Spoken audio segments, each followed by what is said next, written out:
ఈవీఎంలలో అవకతవకలు జరిగాయని ఆరోపించారు వైసీపీ మాజీ ఎంపీ భరత్. దీనిపై చర్చను డైవర్ట్ చేసేందుకు చంద్రబాబు ప్రయత్నిస్తున్నారని విమర్శించారు. అయితే దీనికి కౌంటర్ ఇచ్చారు టీడీపీ ఎమ్మెల్యే ఆదిరెడ్డి వాసు. అంటే ఈ యొక్క ఈవీఎం మ్యానిపులేషన్ జరిగింది, దాన్ని డైవర్ట్ చేయాలి ఇమీడియట్గా. ఆ పేపర్లో ప్రతి చోట కూడా కథనాలు వస్తూ ఉన్నాయి, విశ్లేషకులు మాట్లాడుతూ ఉన్నారు. అంటే ఇవన్నీ కూడా పెద్ద చర్చ జరుగుతూ ఉంది, దాన్ని డైవర్ట్ చేయాలి.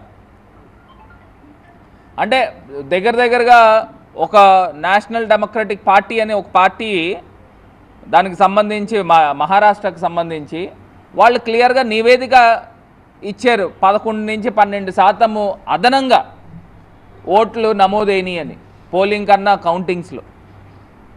మరి ఇవన్నిటిపైన నిగ్గు తేల్చాల్సిన అవసరం ప్రభుత్వానికి లేదా?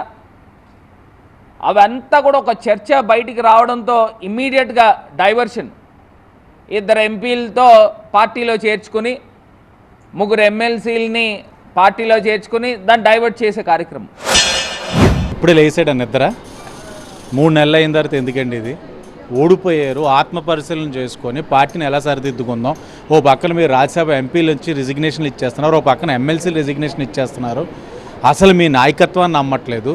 నువ్వు నీ రాజకీయ ఉనికి కోసం 70,000తో ఓడిపోయిన తర్వాత 3 నెలల తర్వాత వచ్చి మీడియా ముందు ఇది అదే అంటే ఎవరు నమ్ముతారు? ఇప్పటికైనా మించిపోయింది లేదు.